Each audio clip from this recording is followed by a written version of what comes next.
Good afternoon, students. My name is Sandhya Nair, and I'm your online tutor today. And I'll be teaching a topic which is very important in our Indian history, which is called the Mauryan Empire of India. We'll be studying this in a very interesting way so that it doesn't become a mundane or a boring topic. So, there are three kings in this empire which we have to learn particularly. So before digging straight into the topic, first we'll give some introduction about the topic. So I have made a special PPT for you students so that you will get ingrained with this topic. So please give me some time to share the screen with you.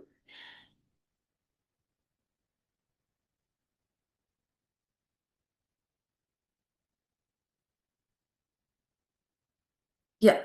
So I hope my screen is visible to you everyone. So this is the first slide of my PPT which says the Mauryan Empire, and it ruled from 321 BC to 185 BC.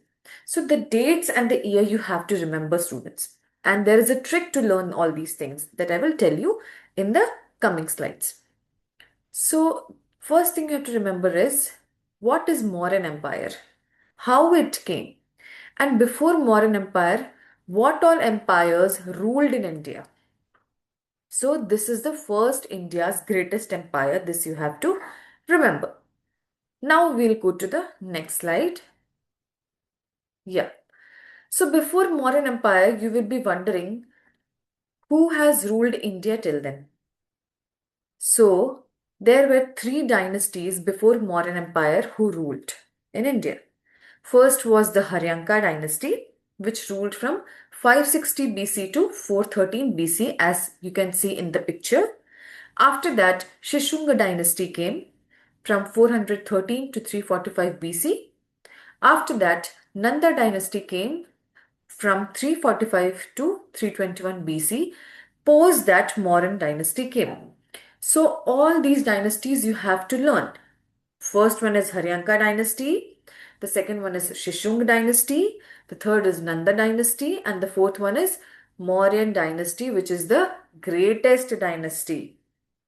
Now you will be wondering, under these dynasties, who were the rulers who has ruled the India, who has controlled the administration of India? So that we'll learn in the next slide. So this is the Haryanka dynasty. First of all, we'll learn about the Haryanka dynasty rulers.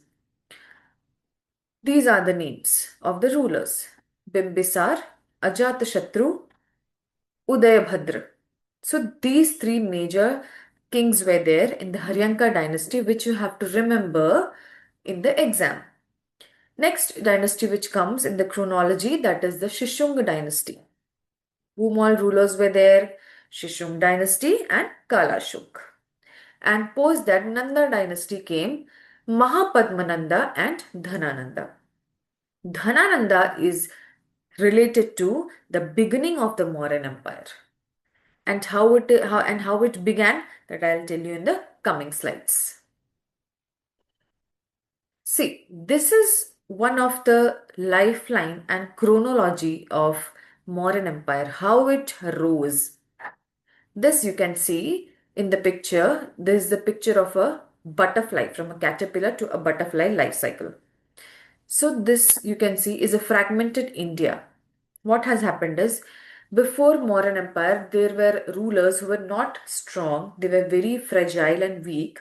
So what has happened? They were not able to collect, and they were not able to make a strong independent India. So it was very easy for the Mauryan Empire to capture the control of India. The next thing is Nanda's overthrow. What has happened is, Chandragupta Maurya has overthrown Dhanananda, who was the last ruler of the Nanda dynasty, and established the Mauryan Empire. Likewise, there were many potholes and hollow spaces were there, which enabled the Mauryan Empire to build its administration in India. The next slide you can see. Can you guess, students, what is this slide all about and where it is located? I know everyone will be knowing this monument. This is the Sanchi Stupa, which is located in Madhya Pradesh. And it is a very important Buddhist monastery and in the life of Ashoka. See, there were important rulers of Mauryan dynasty. Now, as we are studying about the Mauryan Empire, now we'll dig into the topic straight away. So, students, I want you to understand that there were three main rulers in this Mauryan dynasty which we're going to study about. The first one is the Chandragupta Maurya, who was the founder of the Mauryan dynasty. Then comes the Bindusar, and then comes the Ashoka the Great. So these three rulers you have to learn in the Mauryan dynasty. Not a very big dynasty, but an important dynasty. See, so before going into one by one rulers, we will study about a main person called Chandragupta Maurya. Chandragupta Maurya was a founder of the Mauryan dynasty. So there was a mentor, there was a tutor to him. His name was Chanakya. And who is Chanakya? The person who can watch you in the PPT is the Chanakya. Chanakya was also called as Kautilya or Vishnugupta. So there were three different names: Chanakya, this Kautilya, and Vishnugupta. So he was a main philosopher, economist, advisor, and a statesman. He was really a studied and knowledgeable man. So what has happened is, when he was born, when Chanakya born, he was born with a canine teeth, with a certain kind of teeth, canine teeth. And what has happened is, there was a saying among the people that whosoever born with such kind of teeth, he will leave the home. He will leave the home and become the king later. So Chanakya's mother got petrified. She got very worried that his son will leave her forever and will become a king. So what has happened is, one day Chanakya went to an arm donation ceremony at Dhanananda's empire. Now, who is Dhanananda? Dhanananda is the king of Nanda dynasty. So Chanakya went to Dhanananda's empire. For what? For an arm donation ceremony. So what has happened is, Dhanananda mocked about his teeth and his feet. He got very angry. He got very furious and very sad. So out of that rage, he decided to take revenge from him. So what he did? What he did is, he planned to destroy Dhanananda. While going back to his home, while on the path to the forest way, he saw a boy playing, and the boy name was Chanakya. Sorry, I'm so sorry. The boy's name was Chandragupta Maurya. Chandragupta Maurya later became the king of the Mauryan dynasty. That is the founder of the Mauryan dynasty. Why? Because Chanakya trained Chandragupta Maurya very well, that he became a warrior. He learned how to fight, how to deal with weapons. And later he has overthrown and killed Dhanananda and took over the charge of India. So this marks the end of the Nanda dynasty, and this marks the beginning of the what? This marks the beginning of the Mauryan ruler, Mauryan dynasty. Next we will learn about Chandragupta Maurya and Chanakya. What has happened is, Chandragupta Maurya, you can see in the PPT, Chandragupta Maurya was the founder of the Mauryan dynasty. He was the first empire, he was the first person in the empire who had made a centralized administration based on Arthashastra. His father's name was Sarvarth Siddhi Maurya and mother Mura. As you can see in the PPT, all details are given. He was also known as Sandrocotus. See, there is a nickname for everyone in this empire. Chanakya has a name called Vishnugupta. Yes, you can remember that. And here Chandragupta has got a name, Sandrocotus. By whom? Greeks. So he has defeated Nanda, ruler Dhanananda, and he established the Mauryan Empire. So he had expanded, you can see in this map, which is given in the PPT, that he has expanded his empire till Takshila, Indraprastha, Mathura, Patliputra, Bodhgaya, everywhere. And what has happened, according to some Jain sources, he has taken charge of Jainism during the end of his life. Okay, now what has happened is Chandragupta became a Jain monk under the guidance of Acharya Brihbahu, and he died maintaining a Jain practice called Sallekhana, means fasting till death. Okay, and where he did all this hunger strike, he did this in a place called Karnataka. And where in Karnataka? Shravanabelagola. There's a place in Karnataka. There he did fasting till death, which is called Sanlekhana. So after his death, Chandragupta Maurya's death, what has happened is one person called Bindusara. He came into picture. Now we'll learn about Bindusara.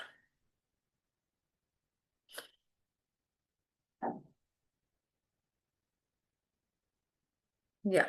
So Bindusar's original name was Simhasena, according to some tradition. You can see in the picture of Bindusar. So Bindusara ascended the throne from 297 BC to 273 BC. Who succeeded him? Ashoka. And he was succeeded by whom? Chandragupta Maurya, that is his father. Bindusar was also called as Amitrocates by Greeks, which means a destroyer of fees, destroyer of enemies. And Bindusar adopted an extreme fatalist called Ajivika, means everything is based on the destiny. Okay, so Bindusar is a person who has conquered both the lands, that is the Arabian Sea part land and the Bay of Bengal part land. Now, just tell me one thing. This is a quiz for you. Bindusar was a follower of which sect? Buddhism, Jainism, Shaivism, Ajivika. Bindusar was a follower of which sect? Just tell me. Just now I have taught you. He is a follower of Ajivika. And he was a son of which king? Clearly we can say, undoubtedly, that is Chandragupta Maurya. Now we learn about Ashoka. Very quickly we'll complete this session. Ashoka is one of the greatest emperor who ruled in India. And what has happened? He has ascended the throne after his father Bindusar. He was very ambitious and he wanted to prove that he is a man of his words. Now, what has happened is there is a place in Odisha called Kalinga. So, he wanted to capture Kalinga. Kalinga, because Kalinga had control over sea and land trade routes to South India and Southeast Asia for economic prosperity. Okay, so there is a major war which you have to remember during the Mauryan Empire, that is the War of Kalinga, that Kalinga War. This war was between Ashoka of Maurya and Kharvela of Kalinga. What has happened is Ashoka won in this war and major casualties were there. So much bloodshed was there. So seeing all these things, Ashoka was in grief. Ashoka was very dejected and he was very blue, very sad. So he adopted non-violence and turned to Buddhism. So you can see there is called Ashoka's Dhamma. So Dhamma is nothing but, it is not a religion. It is just an ethical conduct which he was following in his lifetime. He gave up on war and he adopted Dhamma Ghosh, means peaceful contest. He will do conquest but in a peaceful way, not in a revengeful way. And he converted to Buddhism. So his objective was social harmony, non-violence, tolerance, and welfare for all.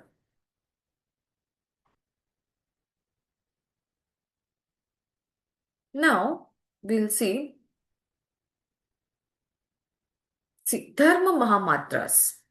To ensure that the people are learnt or an understanding about the dharmas of their life, Ashoka, a single person cannot travel the whole India. So what he has done is he has appointed some special officers called Dhamma Mahamatras to spread the dharma across the empire. And what has happened is Ashoka has sent his son Mahendra and daughter Sanghamitra to Sri Lanka so that they could spread Ashoka's teachings in Sri Lanka also. So next thing is there is a stupa which is in Dholi, which is built in 1972, and this is built because to celebrate the peace and transformation of Ashoka as a better person. So now we'll move to the next slide, that is the important edicts of Ashoka. You can see here edict number 1 says he prohibits animal sacrifice and festival slaughter. As he has turned into Buddhism, as he has given upon all the revenge, he tried to do better things for the society. Edict 4 says non-violence and moral courtesy. Edict 5 says appointment of Dharma Mahamatras. Edict 8 says appeal for sect tolerance. Like this, you have to remember all these edicts. Now, I hope this lesson was quite pretty understandable to you. I understand this is not the whole topic which I have completed in this demo. This is the short part which I wanted to share with you, students. I hope you have understood this topic well. Any further queries, I'll be happy to help you. Thank you, students. Now I'll stop the screen sharing thing. Yeah. Thank you, students, for today.